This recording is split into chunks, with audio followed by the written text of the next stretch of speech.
Hi there, it's Kristen from k.becca, and today I'll be showing you how to make this colorful card, which features a fun die-cut background.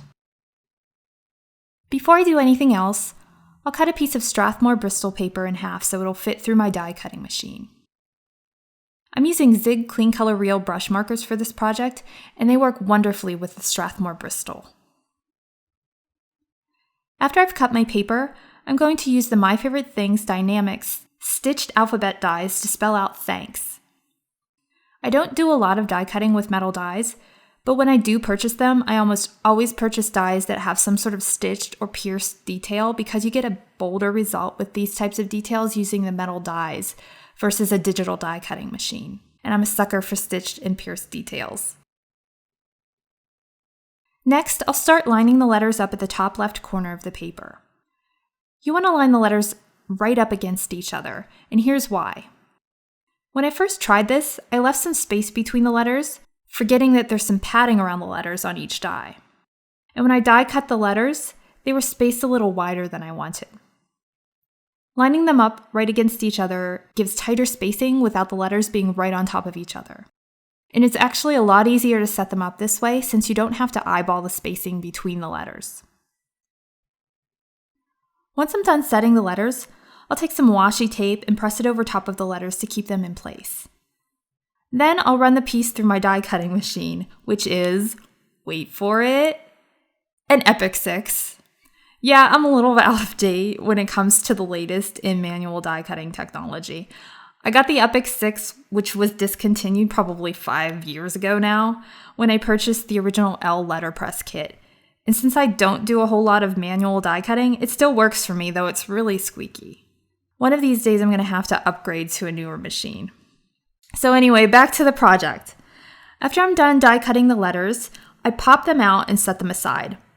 I'll line up the thanks right beside the first die cut thanks area and run that through my machine again. What I'm doing here is basically making a template that I'll be using when I adhere the letters to the card a little bit later. After I'm done die cutting the thanks for the second time, I'll take the tape dies and place them right under that first row. I want an offset patterned look, so I center the word between the two die cut words in the first row.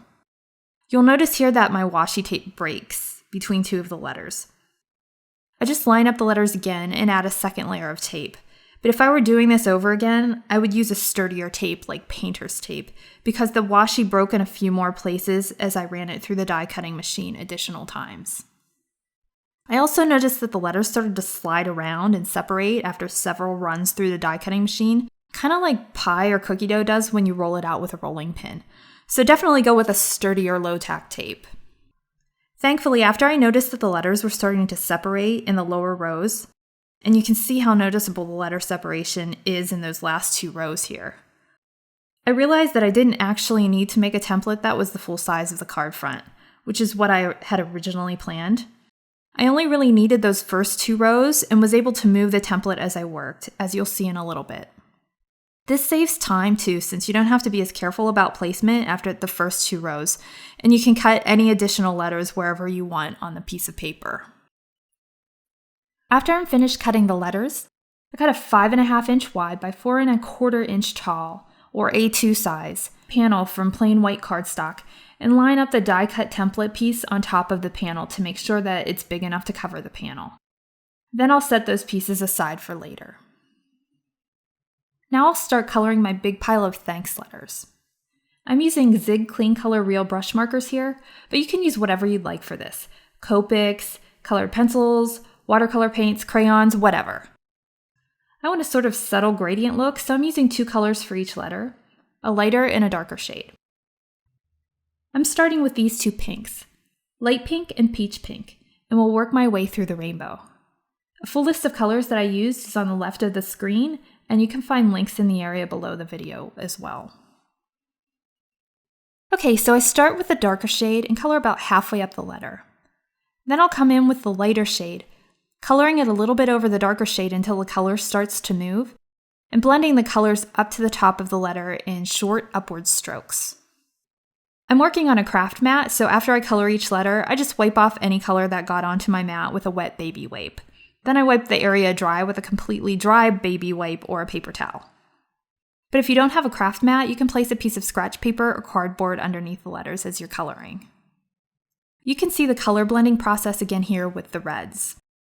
Zig Cling Color Real brush markers blend so well on Strathmore Bristol that sometimes you may need to go back in with a darker shade and add more contrast, lightly blending it out with the lighter shade to achieve that subtle gradient look. Also, be sure to keep a piece of scrap paper on hand to scribble off any of the darker shade that gets on the brush tip of the lighter shade. Alright, I'm going to color in the rest of the letters, and I'll catch you on the flip side. Okay, so I'm finished coloring all of the letters, and now I'm going to use the panel that I cut from white cardstock and the die cut template piece that I cut earlier. I'll place the template over the panel where I want it, then tape it in place with washi tape. Then I'll use Tombow Monomalty glue to glue the letters in place. For the first letter, I added the glue to the back of the letter, but you'll notice that when I press it into place, the color smears. It's okay, it didn't get on the card panel, but it was kind of messy. So from that point on, I added the glue directly to the interiors of the die cut areas. It was much quicker to do it this way too. You just need to be careful not to get any glue on the template piece, or the letters will stick when you remove it later. I'll continue to glue the letters in place until I've covered the card panel for the first 2 rows. Then I carefully remove the template, popping any letters that want to come back up through the template and pressing them into place. After that, I'll take the template and line it up, offsetting the words below the second row of letters. When it's positioned where I want it, I'll tape it in place with washi tape and continue gluing the letters in place, just like I did for the first 2 rows. I realized as I was going that I had gotten off of my original color plan for the letters, and I ended up having to cut and color more letters so they'd be in the correct colors. The cutting and coloring goes pretty quickly though, so it only took me maybe 10 to 15 minutes to cut and color those additional letters. It took me about half an hour to do the original bunch. After I was finished with that, I continued gluing the letters in place until I had covered the entire card panel. I carefully removed the stencil and trimmed off any overhanging letter pieces using my paper trimmer. I actually ended up trimming the entire panel to 5¼ inches wide by 4 inches tall, which is just a little bit smaller than A2 size, because I needed to square everything up. Then I adhered the panel to the center of a top-folding A2 size card using double-sided adhesive. For the final touch, I'm adhering the word thanks in a hand-lettered script style that's cut from this awesome shiny gold foil cardstock. I center it over top of the background to add some contrast and shine. And to adhere this, I'm using clear dimensional adhesive squares that I cut into thin strips with my scissors, so they'll fit the thinner lines of the die cut.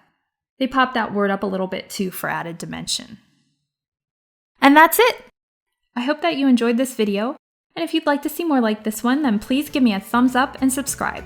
Thanks so much for watching!